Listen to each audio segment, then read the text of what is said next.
you think there should be books that are banned in school? Books like that, yes, that are teaching children wrong moral values. What about a book that says slavery is okay?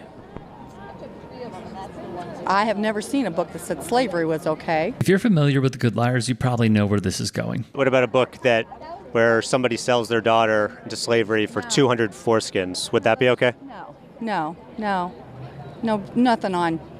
No, like I said, good moral values is what needs to be taught. It needs to be brought back in. Like books like the Bible? The Bible would be an awesome one.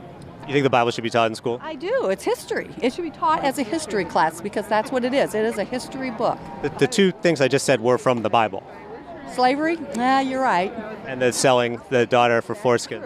That's true. You got a point there. Indeed, he does. Out of all the crises our country is currently facing, the Republican Party's attack on and wholesale erosion of our public education system will have the most dire consequences for the country's future.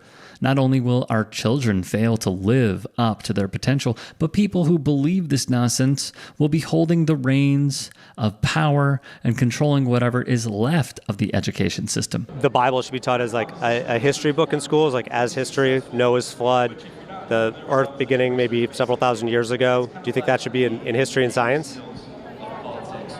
Yes, both, yeah.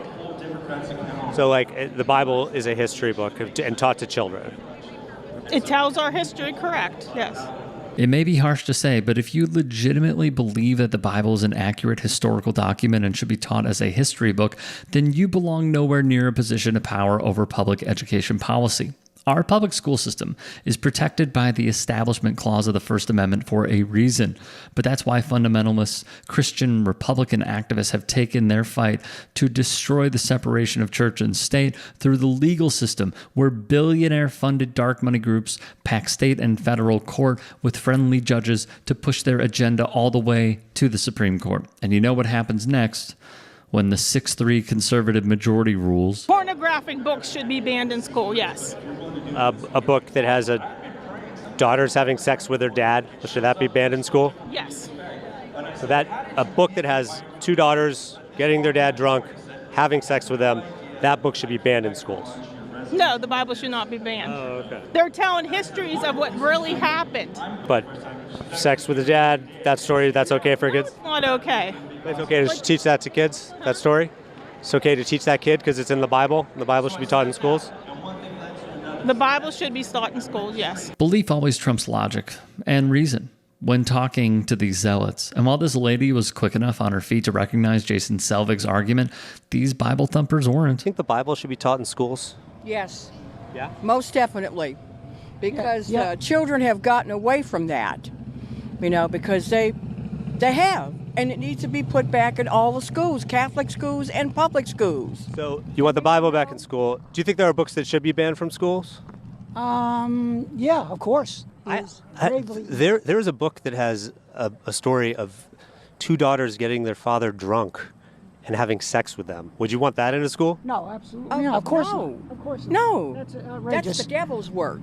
We don't want the devil's work in school. If you've been paying attention at all over the past decade or so, Republicans have ramped up their efforts to impose fundamentalist Christian values on all aspects of American life, largely in response to societal progress on race relations, LGBTQ plus visibility and acceptance, and most importantly, diminished influence of the church and so-called Christian values on public life, which brings us to this beacon of Christian values. Somebody had to do it. I am the chosen one. Somebody had to do it. I'm wondering what one or two of your most favored Bible verses are and why. I wouldn't want to get into it because to me that's very personal. The Bible means a lot to me, but I don't want to get into specifics. Even to cite a verse that no, you like? I don't want to do that. You're an Old Testament guy or a New Testament guy? Probably equal. Anything to do with school choice, also. Sure. But also, separate from school choice, we're going to take the Department of Education, close it. I'm going to close it. We'll have one person, could be you if you decide to retire. Okay, Mr. President, here's what bothers central casting. Here's what bothers me about that. So let's say you have a liberal city, let's Los Angeles, San Diego, and they just decide we're going to get rid of that history. We got new history. This is America built off the backs of slaves on stolen land. And that curriculum comes in. Then we don't send them money. we would save half of our budget. Okay. Just take a second and think about how absurd, insane, ahistorical, and flat out dangerous it is for the potential future president to be campaigning on eliminating the Department of Education and delegating that power to non-qualified, non-certified parents and state officials on the country's most popular news network. You can't even excuse this as an off-script outburst because Trump's been beating this drum for literal months now. We will return power to parents. Of course you want to return the power, especially when it comes to schools. You will have your power back. I will close the Department of Education and move all education back to the states where it belongs. We were going to do that. We were ready. And then we had the COVID. We're going to end the so-called Department of Education. We might have one desk, one person, just to make sure everyone's speaking English. Got to have a little bit of regulation, you know. Let's try and keep it so that you can only, that we're going to focus on some English. But after that, you can go ahead and do what you're going to do. We're going to cut the Department of Education, let it be run locally. We have this You mean mess. end the Department of Education? End Federal Department it, of other than to have a little tiny coordination. You know, it would be nice to make sure that everybody's teaching English. Yeah.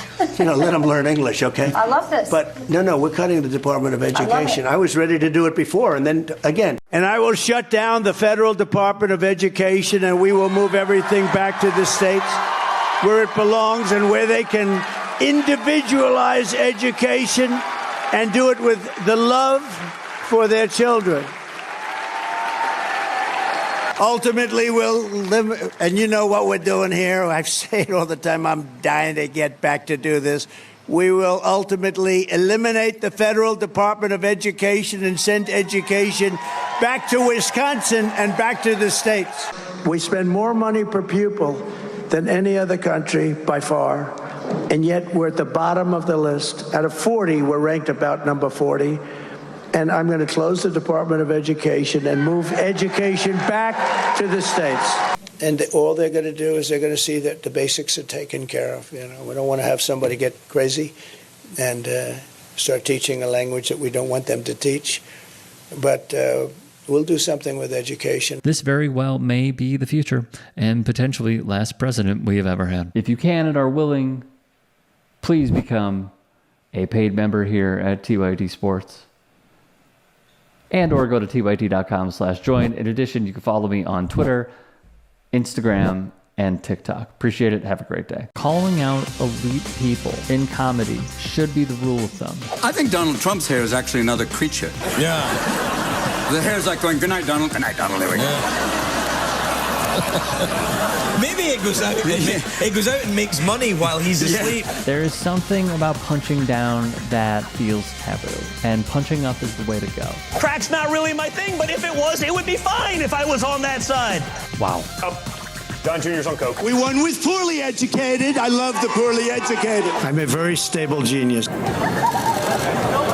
It is very important, the work that the Jordan Kleppers are doing, the work that the Good Liars are doing, the work that our team here at the Turks are doing, and many more. What he does, he secretly puts the marker on the end of the putter, and then he looks like he's marking it, but really, now the mark is 3 feet closer. That's a way easier putt. He cheats a lot. That if you cheat at golf, you cheat at life. The saying goes for Donald Trump.